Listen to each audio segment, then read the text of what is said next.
It's funny, it feels the same on a Wednesday. It's a Wednesday. Thank you, everyone. The president, of course, was very busy yesterday. I was at an event, and we didn't want to conflict with the president and his terrific event in Pittsburgh. So thank you for your understanding. But here we are today. We will also brief tomorrow as well. Thank you for being here. Of course, I do have a few comments. As we get settled in here, people are shaking hands. That's a very good sign. I prefer hands being shaken as opposed to throats being grabbed. Hi, you guys. Hi.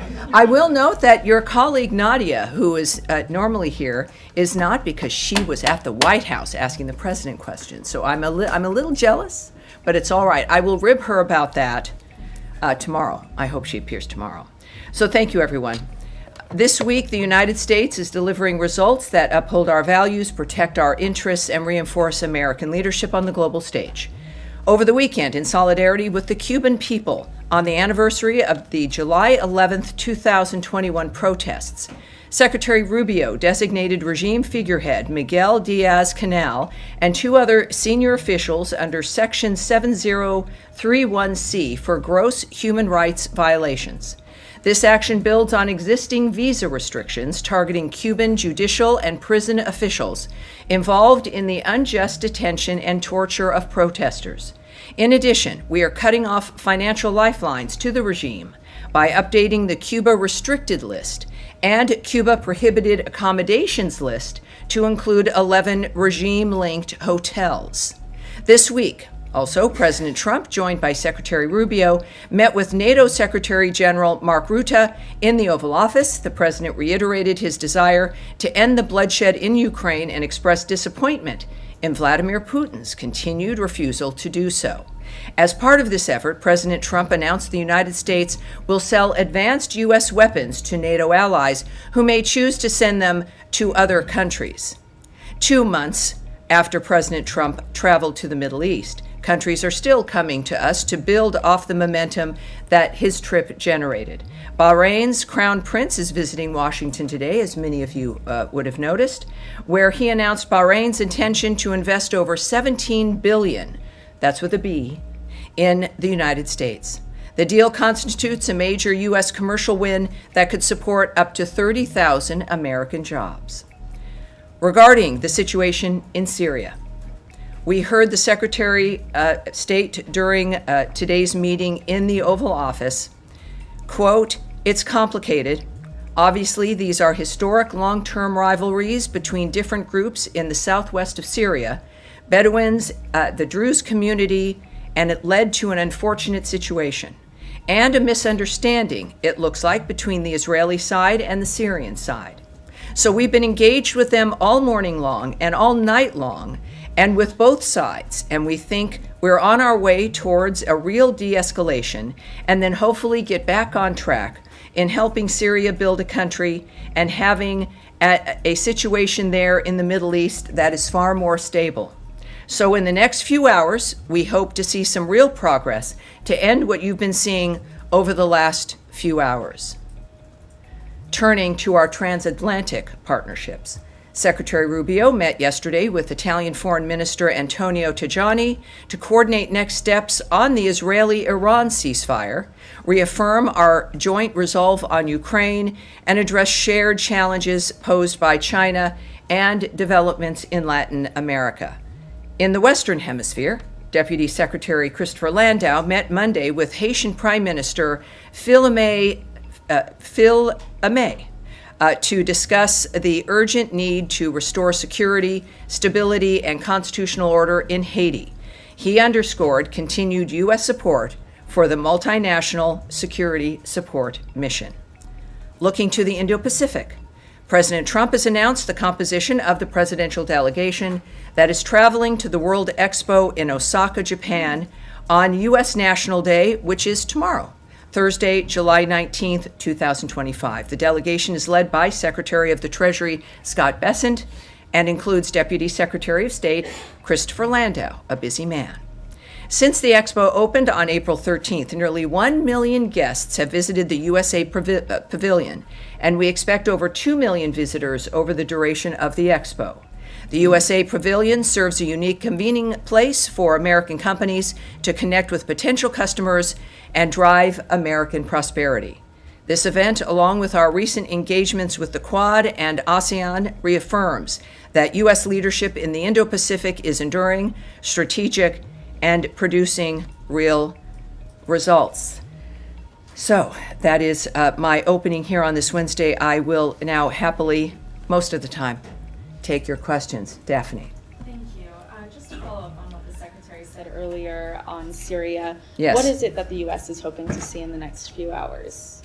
Well, certainly an end to the conflict, an end to the nature of the violence that is happening, an Israeli withdrawal, a Syrian government withdrawal from the area as well. And has the U.S. asked Israel to halt strikes on Syria? I cannot speak to specific conversations or the exchanges diplomatically, but I can say that, let me see, there's a few things that might give us a sense here of what's happening. We are calling on the Syrian government to, in fact, withdraw their military in order to enable all sides to de-escalate and find a path forward. And I think that that's obviously the goal because of the nature of what's happened and the Secretary's phrasing that this was a misunderstanding. He's optimistic that this can be achieved. So you said you're looking for an Israeli withdrawal and a Syrian government withdrawal from the area. Can you be more explicit about where I can't. I can't. Right. All right. Yes, Jillian.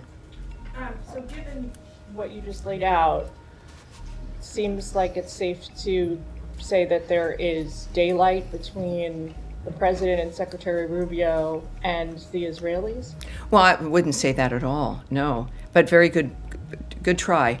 No, I think that there's, I think it's very specific what we've been asking. We've been obviously speaking with all the parties involved. We are involved and we know the parties involved. And the President and the Secretary have noted that they expect de-escalation as soon as possible, that this was classically a misunderstanding between Israel and Syria, and long-term tribal issues also in the area. But our best are on it, and that includes, of course, the leaders of the country. Can you comment on the food aid that is set to expire, the 500 million billion tons or whatever it is that is set to expire that was slated to head to help stave off, I guess, starvation in Afghanistan and Pakistan? What I can say without the particular specifics is that we have a kind of a standard procedure that if food is expired, it will be destroyed. So let's get more information on that. I know that there was a conversation about the nature of food and whether or not if it is expired, and if that's the kind, we know we take action with that when it comes to the procedure. So we'll get an answer back for you on that. All right. Yes, sir. Yes, hi. Thanks, Tammy.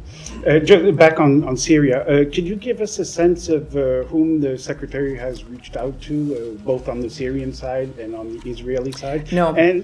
Sorry, just a quick answer. No. All right. And second, could you give us some clarity as to what he meant exactly by a misunderstanding between Israel and Syria? I mean, I know he said it was complicated, so yes, it's complicated. A short answer, but well, yes. What did he mean by misunderstanding? I won't characterize his statement or remarks. I would expect more comments to come from the President, perhaps, and certainly the Secretary. They are, again, have been, as we have in general, involved in de-escalating this, which is the key. But within his experience, he felt that word was appropriate. Yes. All right. Yes, sir. Thank you. That's where Nadia should be sitting, though. I believe you better tell her. What's your name, sir? Joseph. Joseph, hi there. Welcome aboard. Thank you. I wanted to ask on Gaza if you have any updates to provide on ceasefire talks or progress on that. Yes, we do. There's still negotiations. I'm not going to get into the details of what those are. And of course, last week, you'll recall that Secretary Rubio said that we are hopeful. He says, I mean, in the end, we're hoping they'll move to proximity talks. So obviously, it's a negotiating process that is underway and ongoing. He said, "It appears that generally the terms have been agreed to, but obviously now you need to have talks about how to implement those terms." He noted, I should say now President Trump has noted, that we want to have a ceasefire. He's noted that many times. We have to have peace. We want to get the hostages back, and warned Hamas that it will only get worse if they don't agree to this arrangement. Right. And then on Lebanon, Ambassador Barak was recently there and receiving a response to proposals or roadmaps for that country to disarm Hezbollah and implement certain reforms. Can you talk about any of the, I don't know what you want to call them, demands or asks that he made of the Lebanese government, specifically as it pertains to Hezbollah's weapons? Was there a timeline given? Has he warned that U.S. support could be withdrawn or reduced if the Lebanese government doesn't make any progress? Well, as you'll learn, if we'll see you hopefully on occasion here, is that I won't speak about the nature of the specifics of what happens in a negotiation, what is asked for, what those conversations are. We do know, of course, that the ambassador, and as of course our special envoy also, has been very open about the fact that, and this was last week, that he was happy with the nature of the conversations and the commitment to disarm Hezbollah. I can also note on the same sort of issue when it comes to money that supports Hezbollah. The Ambassador Barak stated that stopping the flow of Hezbollah's finances, including through Al-Qard al-Hassan, is a USA priority. We welcome Lebanon's recent efforts in that regard as well, as a step in the right direction, but more needs to be done.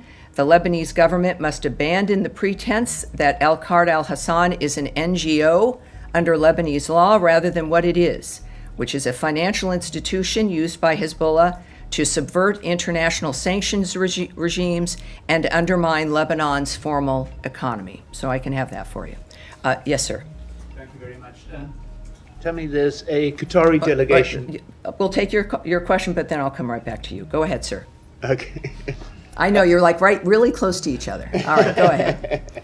There's a Qatari delegation visiting the White House tomorrow. And is the Secretary going to be holding separate talks with members of the delegation? And also, what role do you think the Qataris can play in helping secure a ceasefire? Well, I won't discuss what the Secretary's plans are at this point or who he'll be meeting with. We do know, of course, Qatar has been helpful in the past as a partner, but I won't go into the details of what we can expect in that regard. All right? And now, yes, sir. The administration has done a lot of work with the new government in Syria to try and nurture relations, to try and embed stability there, lifting sanctions and delisting HTS and things like that. How did these Israeli strikes, which seem to amount to very sharp escalation, extremely dramatic and devastating pictures, particularly from Damascus, of the impact of the bombings, how does that affect your attempts to build that relationship with the new Syrian government? Well, of course, we know, and we've made a tremendous commitment there to stabilize Syria, and our special envoy, Ambassador Barak, is leading that. And of course, we know of that escalation. Clearly, we've been involved in addressing it. And I think that what is clear still comes from the Secretary's remarks regarding the issue of it being a miscommunication, essentially. And I think that's significantly different than an escalation. But I would wait for us to hear from the Secretary and the President as today unfolds. But neither of them had indicated that this seemed to be a dynamic that indicated something that could not be resolved. Their comments certainly indicated that they expected it to be and hoped it to be, and indicated even, again, for within the next few hours could be facilitated. Also about that, though, we do understand that the Israeli forces intervened to protect the Druze. So that is something we can confirm to you. But obviously, I think the comments of the Secretary speak for themselves. One more. Yes. Just on one other issue is the ambassador, Mike Huckabee, the ambassador to Israel, appeared in the court hearing for Prime Minister Netanyahu's corruption trial today. I'm just trying to understand what part of the US national interest is served by doing that. Well, we obviously support Israel. They are an ally and a partner. I won't characterize, as I don't anyone, their position or the actions they might take, but it would appear that the ambassador was exhibiting his support for Netanyahu. But against the judicial system, I mean, is this an expression of distrust? Well, I don't. I know that our inclination sometimes is to look into like the broader issues that we're all working on, but I would not suggest that someone attending to support someone facing a situation as some kind of a larger commentary about a judicial system or a country or anything beyond showing support for someone that they know or a friend. Yes, sir. Thank you so much.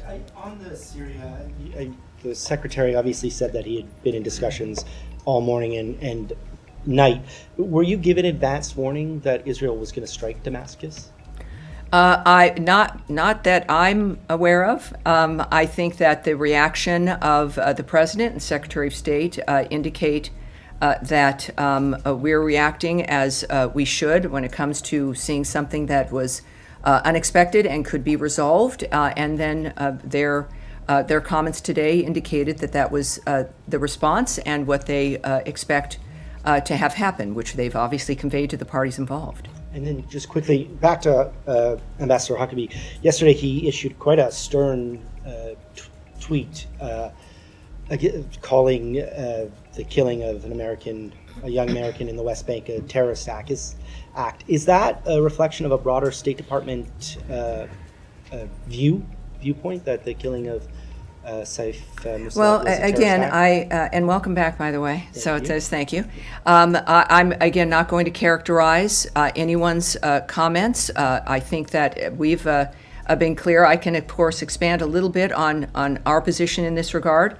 One thing, of course, we do repeat, and it's important, as the Secretary has also repeated, is that Ambassador Huckabee has asked Israeli authorities to aggressively investigate this case. And we refer you to the government of Israel for additional details related to that investigation.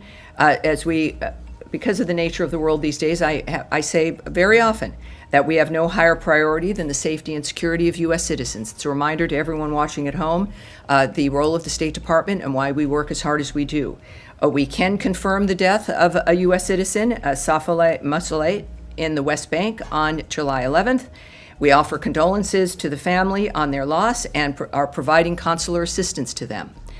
We are greatly concerned when any U.S. citizen is harmed overseas, wherever that may be. The United States calls for accountability in all cases where U.S. citizens are harmed abroad.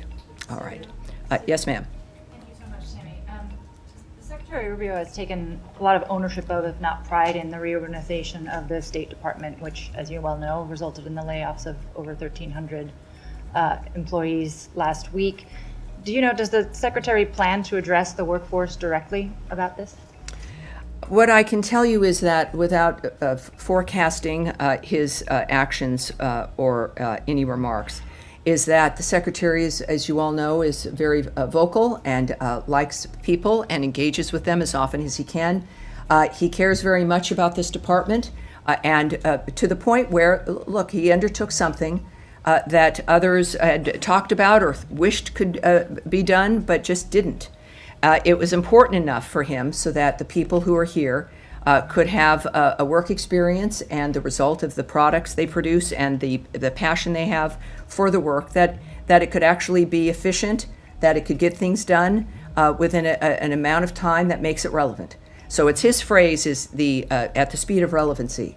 So I would, he speaks to many of us a lot, all the time, and I would expect, of course, that to be the case. He's been busy, as we all know, but he's certainly engaged in this regard and is up to date constantly on the nature of where things stand.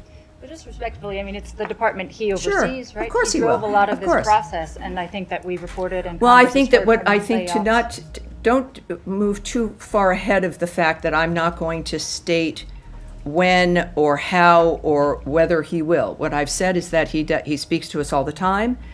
He loves the department, obviously. This is his home. And I think that on this issue and many others, the people who run this department, who make this department relevant and possible, all of us, whether we be political people or career people or foreign service officers, will hear from him, of course. Can I ask on Russia as well? Or you mentioned the arrangement that the president laid out on Monday that the U.S. sell advanced weapons to NATO members who can then pass them on to Ukraine. How many, if any, members of NATO have committed to that arrangement so Well, far? I didn't say exactly that. What we said was that this would involve NATO, and of course they would have the ability to then move them to other countries. So I think that's a specific difference. And I will not discuss certainly whatever we may or may not have negotiated or diplomatic discussions, and certainly far from being able to discuss what NATO leadership may be talking about. Okay, one last question just on the 50-day timeline now for Russia. Have you gotten any indication from your Russian counterparts that there's an interest in a diplomatic solution? I would say that referring back to President Trump's remarks probably gives us the most immediate sense of whether or not he views things as being positive or if he's happy with what Vladimir Putin has been doing. And of course, we've heard from him that he's not happy, is how I'll characterize it, that he's not impressed with the nature of how things have moved forward. And that's what we rely on. We hear, because he's a transparent man, the nature of his attitude about conversations and his assessment as the leader of the free world, of the entire world, effectively, that he's not happy. And I think his current actions of taking a path in order to provide Ukraine with more defensive weapons is an indication of that. But I've said before that while he is a diplomat and is forever optimistic about diplomacy, he's also a realist. And the world has seen, as Iran has seen, and now with these new actions by the president, that Russia is seeing, that he's a patient man, but not at the expense of his vision and making that happen. All right, yes. Tammy, following up on the American killed in the West Bank, are there any circumstances in which the U.S. would open its own independent investigation into his murder? Well, first of all, we again know that Israel is investigating. We've urged them to do an investigation aggressively and to finalize that investigation so that we all know what has occurred. I'm not going to speculate on what may or may not happen once that investigation is complete, but we need to wait and let them do that and find out what they ascertain. And then one on the reorg, there's been some criticism that these cuts and these changes actually run counter to the administration's priorities of making America safer, stronger, more prosperous. What do you say to those? Obviously, critiques? that's wrong. That's wrong. We've done these things because it's not just having the vision, but knowing how we need to have that vision implemented. I've said from the very start, and it is, I understand why it comes back. This idea that an existing structure that's large is the only thing that will work, or it's large because it does work. The opposite was true. It became large and began to lose its way and became ineffectual. Bureaucratically, it's such a largesse there that things really couldn't get done. Not the fault of the people who were in those seats, but the structure itself. So you can look at a giant building that can't get anything done because of bureaucracy and the number of offices and the duplications, and it was not working. To cut something down, to have fewer people, to have fewer offices is not necessarily, and certainly in this case at all, true. That means that certain things are going to stop, or certain things aren't going to be functioning as well. Fact of the matter is, they will function better. That we will be able to serve the American people, get our mission done, implement our vision, because it's functional. So let's not mistake size and bulk for the appropriate methodology. You've got a nimble, effective organization that is what we need in order to get things done. Because of the 21st century, you learn about things now. If something happens as we did, let's say with Syria, something happens in Syria right this minute, in 2 to 5 minutes, all of you are going to hear about it on some platform or through some wire service, many of which you will be working for, and it'll be your colleagues. But we will hear about something in the other hemisphere within minutes of it happening. And then we don't have weeks or months to determine what our reaction will be. We also need to have a space where we can act at, when he says the speed of relevancy, the Secretary is talking about acting in a world where news and information and reality comes to us almost immediately, and we need to act accordingly. So, those who say that this is going to harm the agenda of keeping America safe and strong, that isn't just now. That's the agenda of the American people. We've always wanted that. The American government, by becoming too big, has abandoned us in some fashion in that regard, and we've seen the suffering of the American people throughout generations. This makes it better, makes us safer, makes us stronger. And we will see that because it is fast. You will see that being implemented. Syria. Yes, sir, in the back, right there. Thank you so much, Tommy. Two questions, one on Iraq and the other one on Syria. So recently the drone attacks has increased on the Kurdistan region, particularly on the U.S. firms, the oil fields operated by the U.S. firms, including an attack that happened today, which the U.S. firms have announced a suspension of oil production. I was wondering what's the U.S. comment and reaction to these attacks, and the U.S. Embassy in Baghdad said that this is not acceptable.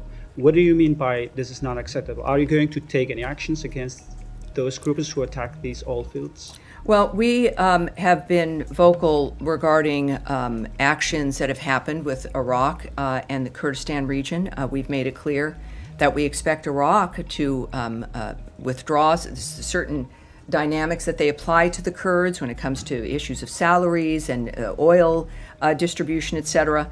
And of course, these kinds of attacks in the Kurdistan region of Iraq are unacceptable. We've expressed our dismay and our problem with them, and that's what I can report to you at this point. All right. Second One question more. One more.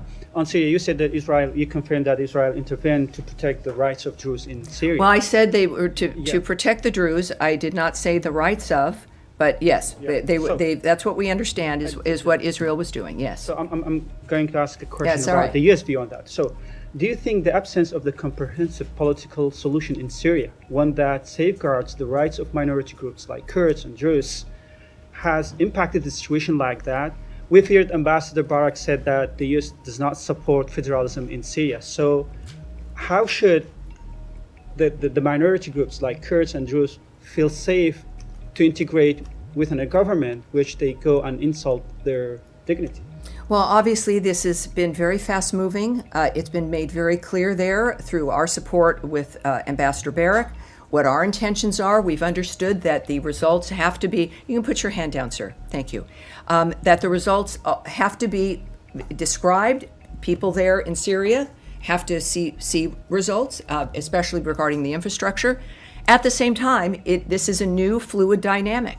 And this is where I think when we talk about misunderstandings, how the communication between friends, new neighbors, partners, we have to be able to act quickly if there is a misunderstanding, if certain situations occur. And this is what is very impressive here about what I've been watching over the hours while this unfolded, is the immediate involvement of the president himself, of the Secretary of State, in public, discussing it, having statements be out, making it clear to as much as they can what their commitment is to this situation, to de-escalate. What is the position of the United States? That's what when we talk about being at the speed of relevancy. That is what can matter in this situation in a region that has been in a very tough spot for a very long time. The president has discussed this. So I think that the Syrians, the people there, the Israelis, the Syrian government, the region, know now that people are home here, that the United States is engaged, that we are involved in a committed way, that President Trump cares about each aspect. And certainly, of course, we've heard from the Special Envoy Barrack, in addition to the nation's leadership. That in and of itself we think is important, in addition to the results that will come with the diplomacy that we've exhibited over certainly the beginning of this term. Yes, sir. Thank you, Madam Bruce. My name is Ahmad Shado. I'm a journalist from Azerbaijan. I have two questions. Nice to meet you, sir. Thank you, sir. First question, last week, Syria's transitional president, Ahmad al-Sharon, visited Azerbaijan and met with President Ilham Aliyev, and they signed new agreements on post-war reconstruction process in Syria, energy cooperation, including potential natural gas from Azerbaijan to Syria. And this visit came shortly after the U.S. Decided to temporarily ease several sanctions on Syria to allow humanitarian aid and reconstruction efforts. But some Iranian media outlets sharply criticized this visit of Ahmad al-Sharan to Baku and warning that the cooperation between Azerbaijan and Syria threatens Iran's regional influence. How does the U.S. State Department assess the growing cooperation between Azerbaijan and Syria? What does Washington have concern about how this might affect regional dynamics in Middle East? All right. Well, there's many things I heard there, and I would like us to take that back, but I will say a few things to what you've remarked on. But let's make sure that we kind of are able to address a lot. As you've noted, of course, part of our commitment to Syria is waiving the sanctions so that we can get investment, so that we can get things built, so that, speaking specifically about infrastructure when it comes to gas, when it comes to energy and electricity, et cetera, that is at the very least that a new government should be able to provide its people. There's an interest clearly in the stability of Syria throughout that region for the United States, for the world, right? So that we know that there's a multitude of interests. Obviously, we want the region to be involved, and the details of which I won't discuss when it comes to the nature of what the secretary might be involved in and each piece of that. But we do know that it's important that we, as we've acted very quickly to change the dynamic that was under Assad with Syria, so that the Syrian people, all of them, from all tribes, all regions, are able to enjoy life again after a period where they haven't been able to.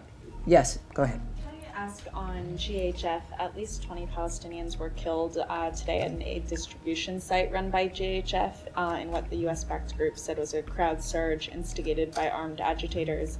Does the State Department have any comments on this, and would you expect any sort of investigation into this incident?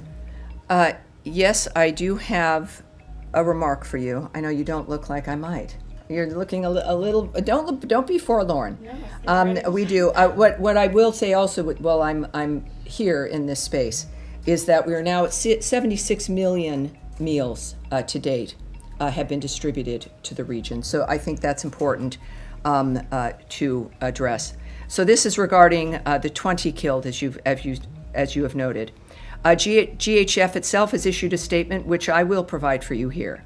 We have credible reason to believe that elements within the crowd, armed and affiliated with Hamas, deliberately fomented the unrest. GHF has also reported a troubling pattern of unknown actors circulating false messages about GHF aid site openings, which contributes to incidents like the deaths on July 16th. GHF is committed, obviously being transparent, is to be commended for that, about this incident, which also resulted in the injury of an American GHF employee, and we refer you to GHF for more information. All right. Yes. Did you have a question, Matt Lee? Okay. You just read a GHF statement. Yes, I did. What's the State Yes, I did. Well, I read statements from a number of places and situations that are involved in the dynamic of what it is that's being asked about. For more information, I then refer you also. I refer you to groups. I've referred you to GHF multiple times.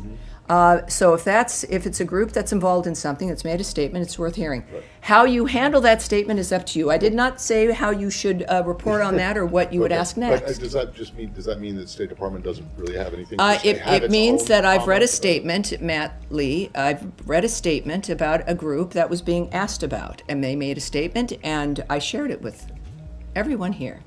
Jillian, did you have something? No. All right, and we'll go right here. Thanks, Tammy. Two Yes, questions for you. Number one on Syria.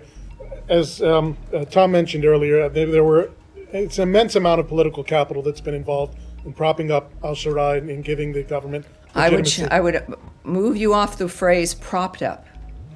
This is an active group of people. We are active, serious people trying to make this situation work. Propping up. I would just wave you off that phrase. Duly noted. I think supporting and being vocal about that and helping, sure. One of the commitments given in return was the protection of the minority communities there. This is now the second massacre of minorities, first the Alawites, now the Druze. What is the message being sent to the Syrian government that's in terms of their own commitments? Well, this is essentially alluded to before when we discussed this, is that part of the problem in the beginning of something like this that has been dealing with a whole host of horrible situations for generations, a new situation, a situation that's fluid, also in a region that has been in constant trouble with constant tribal issues, long-standing tribal issues, where there is a chance to change an environment. And the reaction to the things that will occur, we never expect in any dynamic, including this situation or other dynamics that we're dealing with in the Middle East or elsewhere, where because we have an idea or something new is being implemented or that we're present and that we're working on something, it doesn't mean it's going to be a utopia immediately. You have to recognize that these are things that might occur, be prepared to address them if and when they do, and after the fact, find out, yes, what occurred, what needs to change. I know, of course, that it's not just about stopping an event or dealing with things in a static manner, but each dynamic moves us along in finding out what the challenges are and how to fix that.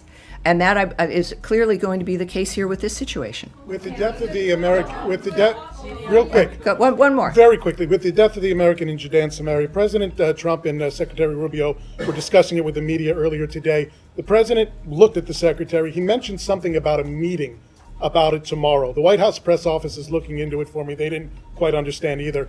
Is there a meeting going on tomorrow about that situation? Well, my goodness, I love the faith you have in me. No, if I have tremendous faith. I do, I love it.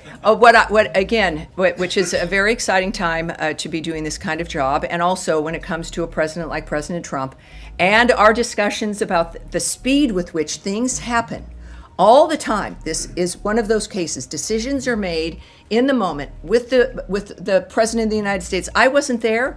I'm with the State Department. So obviously, I would say the White House will have answers for you. We'll be able to answer your questions.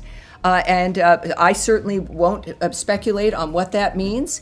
But what I can tell you is when the president and others in the White House say something's going to happen, it does. All right, yes, in the back, we've had some people have not had a chance. Let's go to but with the glasses, let's keep going here. Thank you.